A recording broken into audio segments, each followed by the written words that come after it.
Thank you so much for asking me to speak. So, as Negar said, this is a very important time. So, everyone, you might see a lot of things about Shabavim and the Zera Lavatala, about men not wasting their sperm, and the counter of that for women is about the laws of Taharat HaMishpacha and the dignity of ourself and our self-respect and being able to strengthen ourselves from within.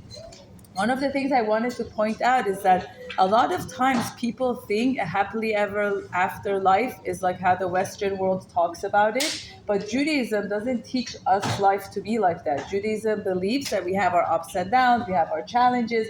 Even from all the Sadiqim and everyone that we learn about, we see that each of them had their own nisayon, their own challenges that they went through. And as we are finishing the book of Bereshit, like ending with Yosef and we're going to Moshe, I just wanted to point out some things for us about Yosef as we're ending his life, like finishing to talk about him and going on. Yosef, even though we all call him like how he was a tzaddik and he was a righteous person, Yosef was very in tune with all his emotions and all his feelings. Despite of the challenges that happened in his life, he never defined himself by his circumstances. So when his brothers threw him in the pit, or this one did this, or that one did that, he never gave in to how people judged him as defining who he is. And because of the upbringing that he had, and his father loved his mother, and they had a good relationship, he had a very solid foundation. So what happens with people that might not have that? What happens with people that, let's say, the parents might have gone through the war, through challenges, through finances, through immigration, moving from one place to another? There's so many things that could take place that parents, when they had the baby and they conceived the baby and whatever the mother went through, that child that comes into the world not having that strong foundation and loving connection that Yosef's parents had. So what happens? So that person is a little bit more fragile in life because they didn't have that strong connection during conception and when the parents brought him into this world. So this person now will look at the world from a different angle. They'll have more triggers, they'll have more sensitivity, things will bother them more, they're going to be more reactive. So what happens is most people in these situations, what do they try to do? They try to fix the circumstances. They try to fix the people. They try to change the people around them. They try to move everything around. Whereas a higher level of being is trying to look within yourself and seeing where are these triggers coming from? Why is it bothering me? Why is it, I was at a shiur last night, and like one woman said, I told my daughter, no one can ever talk to you like this. No one can ever. I'm not going to let anyone. And I looked at her, I said, do you really think you could do that? Do you really think at the age of 4 years old, you could make this promise to this child that from now on, no one will ever do that? Is that even realistic? Like, let's take a moment and think, is that realistic? It's not, because there will be all types of people around you all the time. The tool you can give your child is a good boundary for herself. The tool you can give her is when the situation or whatever happens, you don't have to internalize it and define it as you, that you're broken and there's something wrong with you. So by being able to help our children and ourselves understand that everybody goes through different things in life. There are days that are better, there's days that are harder, there are days that are more stressful. And the worst thing you could do to your child is make them live in a bubble wrap life. This is the worst, the worst, the worst. Whenever they say to me, people say to me when I used to also practice, my child is my everything, and I want to give him and her everything she wants, And I would say to her, well, good for you that you're setting up your child for a disastrous life. And they would always say to me, why do you say that? I said, let's be realistic.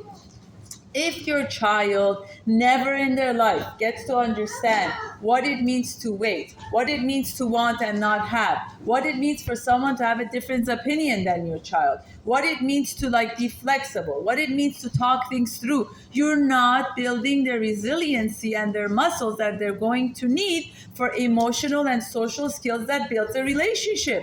You are setting up this person up for failure. So what a lot of parents assume that this is like creating goodness. It's the opposite. if your child never learns to hold space for that, because look at Yosef. Why was Yosef able, a child on the go? Why was Yosef able to tolerate everything he tolerated? Because he saw life. Yosef saw life. Yosef saw all different types of things, and that's how he was able to see. And like then we hear the story of Avshalom, David HaMelech. He wanted everything for himself. He even wanted to go kill his father. He wanted, so you see these character traits throughout the Torah between the differences of people. Even with the story of Cain and Hevel, one brother kills the other one because of the jealousy, and there's a story that says the reason Cain killed Hevel is because Hevel had no empathy. When he showed what he brought, Hevel was just so excited about his own thing, he could care less that Cain's offering didn't get accepted. Do you hear that? They say when Cain and Hevel came to bring the offering, Hevel had no empathy that his brothers is not going to get accepted. He had no compassion. So what triggered him to kill him was that. It's not justifying it, but I'm saying one of the most important attributes we could give our children is to have patience and consideration and understanding that there are times in life that you want this, and as much as I would love to get it for you, but right now I can't. When you tell that to your child, you just invested in them, in their frontal lobe and in their executive functioning, to know there are times that you might want something and don't have it. But that doesn't mean you are not worth it, that you're not valuable, that you're not important. You're helping them build muscles for these things. So when people raise their kids in a bubble wrap, that there's never a stress, never a disappointment, never, or like I have some parents that say, I never, ever argue in front of my children. Again, I'm not pro violent, aggressive attack of each other. But it's okay on the same token for children to see a healthy discussion and a difference of opinion between parents, because that's part of relationship. That's part of building a healthy relationship. You talk things out. You work it through. So when we look at Yosef, we realize that his midot was about, he wasn't a man of anger. He was a man of emotional attunement. And one of the beautiful things that he teaches us is about regulation. There's this whole new, I don't know if you guys read about it, about co-regulation, self-regulation. So regulation is about how when you don't learn to give name to your emotions as a child, what happens is you go into shame. So instead of thinking what I'm feeling right now is joy. You guys are looking at me, I'm talking with you, so my body is feeling very excited and happy. This is feeling of joy. Someone might feel afraid to do this. So when you are able to name your feeling, like kind of here, or like what Negar was saying, almost like getting into that mindset with our emotions. It will be what it will be. Instead of fighting the feelings, being with the feelings. So affect regulation is about how do I feel my feelings, but instead of making it make me fall apart, feel it. So this goes back to what I was saying. Instead of saying, why did you talk to me like that? Why did he talk to me like that? Why did that? To take a moment and see, what did this bring up for me? What did this trigger for me? Most of the things that are in your current relationship bothering you today, it has a history.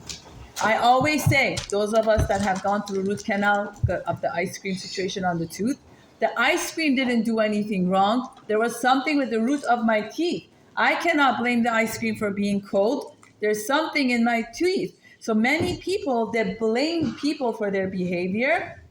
Whereas if we get into the habit of accountability, of saying, what is bringing this up for me? So I was brought up in a home that my family always told me I talk a lot. It's just so for years I was very ashamed of it. But as I got older and moved to America, I realized, hey, it's like people go pay people to teach them to talk. And I went to college and I realized there's speech 101. And I was like, what? These people were so nervous. I couldn't wait for it to be my turn. So suddenly something that my parents were so ashamed of and I felt ashamed of now became a talent. So I realize when people say it to me now, I'm able to take it with, yeah, I am. That's part of who I am. So when we're able to take these things and look deeper within ourselves, then we have more of a oneness. And also when Yosef's brother saw Yosef, what did Yosef say? He said, Ani Yosef od Avichai. I am Yosef. I am that same Yosef. I am that Yosef that was your brother. I am that Yosef you threw in the pit. He took confidence and pride in the Yosef that he is. Instead of he was bullied like there was no limit. So instead of being a victim of his lifestyle, he became what? Empowered and the prince of his life.